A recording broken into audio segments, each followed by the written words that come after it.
Hello everyone. You might all be wondering that why is the Kew Gardens 50p so rare? Well, I'm here to tell you.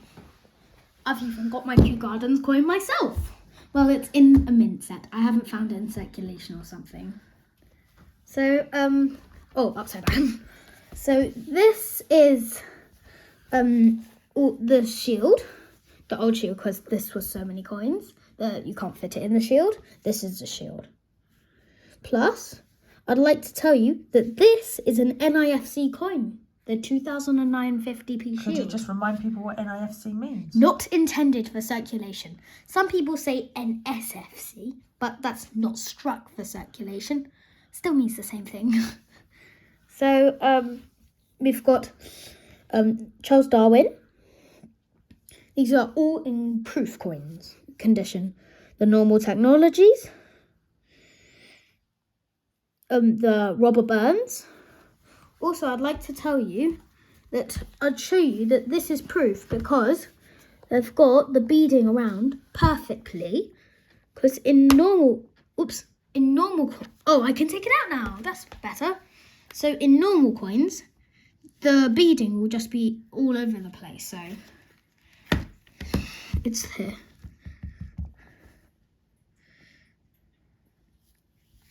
And this one is the Henry VIII £5 coin to commemorate his reign. It's 500 years of his. When did he reign? April 1509 to 1547. I don't know the exact month of thingy when he died. Why do I always replace things with thingy? Why? And this, here we go, the Kew Gardens. Many of them are fake. Plus, how can you tell? Many. So I found a way, because if this is it, if this was a fake, on the 2 O's on 2009, there, that will be, there will be an O around the 2009.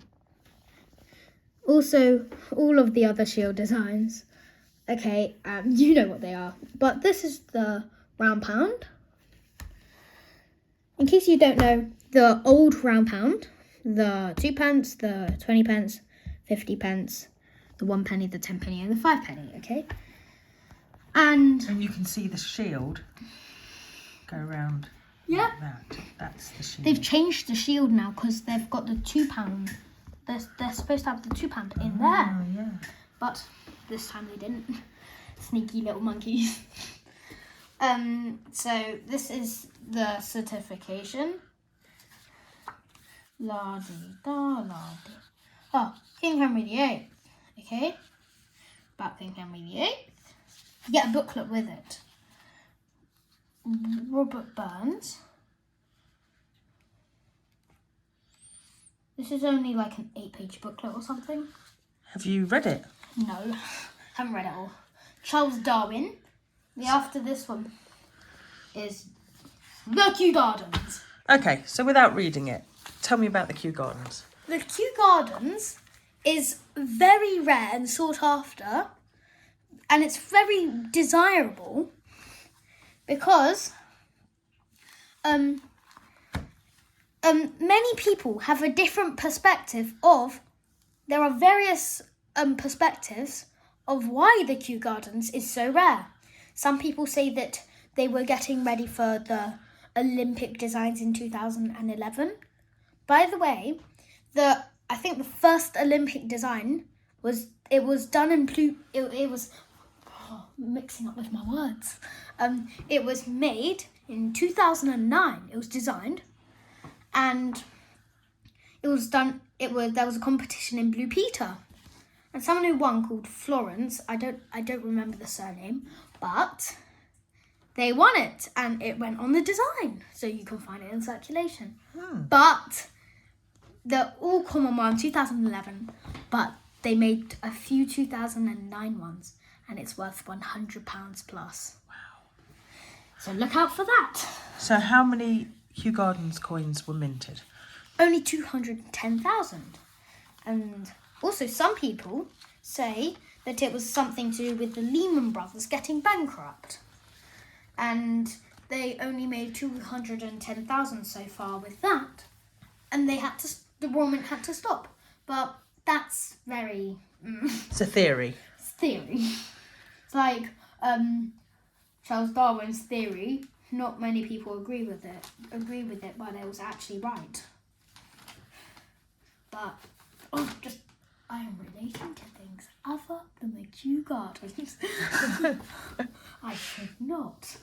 Plus, this is the most fascinating thing. This piece of paper holds fascination. Okay, I'll show you. So, this was in 2000 and when was it? Yeah, the invoice date 2008 because they make these in 2008. So they're not. So they go. So this was before. So they do strike in December around December 2008. Strike. Okay, January 2009. Strike. Okay, but otherwise, if it wasn't made in 2008. It would be January 2009. Strike. Oh my gosh, it's very hard to say. It is. So Originally, that was a pre-order invoice for the 2009 Royal Mint coin set. And it's sold, the whole thing sold for... in fact, £49.95. Yeah. Because this was before they released the mintages of the Kew Gardens. Yeah. And as soon as that happened... A few people just bought it and yeah, okay, I'll buy it. Just for fun, because it's 2009. Good. And then when they all realised, they might have been flinging it around, wee, or keeping it in a drawer, just left there for years. No, not for years. But when the mintage came out, wow.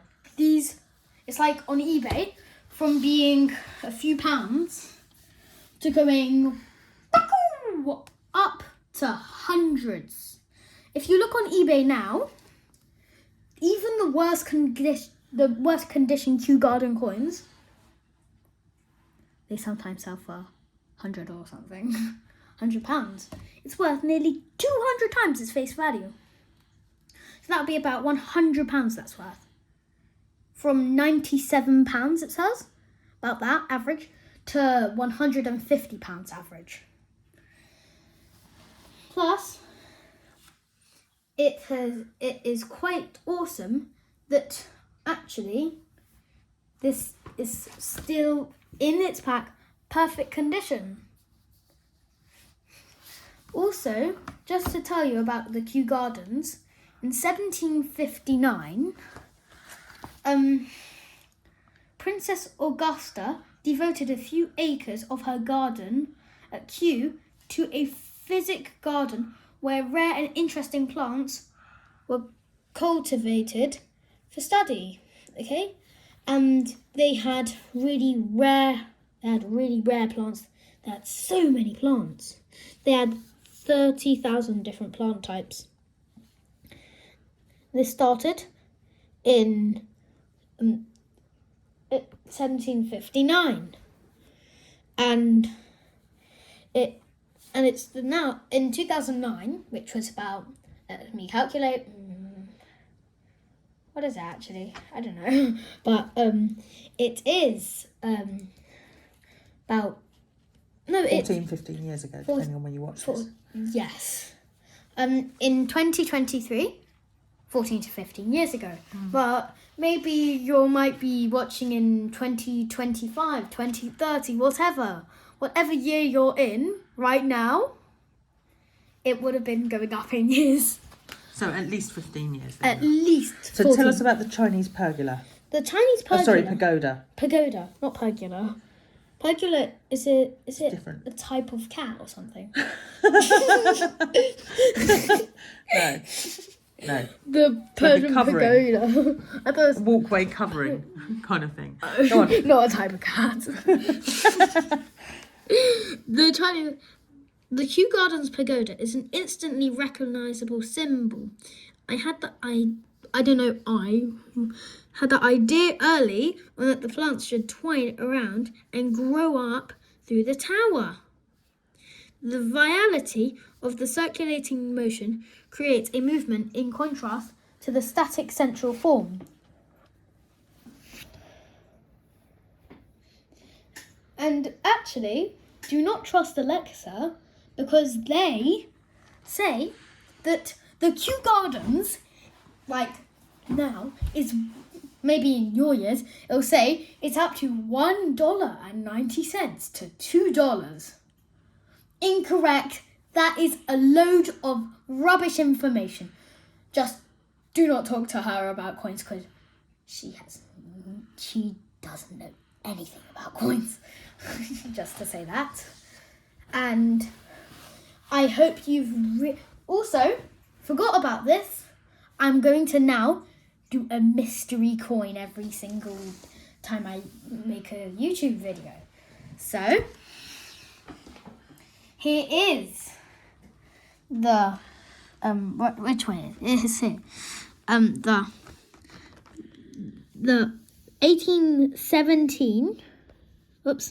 The 1817 half crown of George III in uncirculated condition. And it is an amazing coin. Coincraft are selling it in their magazines of The Felix. You should look at it. You should maybe buy some. So this is the best page of good quality coins. Okay, this is one of them. This is the latest one today. Here it is. Here it is. You can get this coin you can get this very coin at Coincraft here. But sadly they've got one of each of these. Plus, this is the weirdest sheet I've ever seen. Can I tell you why? Selling half crowns from 1958, half crown 1959, normal florins. Look at the prices. Look at the prices. Sometimes Coincraft overpriced them, but I can just spot that with a spink book or reference book. But how much? Yeah. Overpriced by how much? It's from being £5 to hundreds of pounds. Really? Once there was this, they were selling an 1841 threepence in fine condition. They said, oh, it's rare, okay, and it's worth £10 in the 2022 reference, I think. And then what happened was, guess how much they were selling it for? Go on. Fine. You will not believe this. Ready to open your mouths. £125. Okay, well, they obviously knew something. Maybe it was a special edition or something. No, like it wasn't. that. It wasn't. You don't know. They didn't even show the they picture of really the know their contents. trade. They know their trade. But Just you have a choice to buy or not to buy. That's the best thing. Okay. Plus, you've been noticing that I have like the sew bits and it's getting in the way of the coins, because if I'm wearing it the other way, it really irritates in between my fingers. Really. So, hope to see you in the next video. Bye!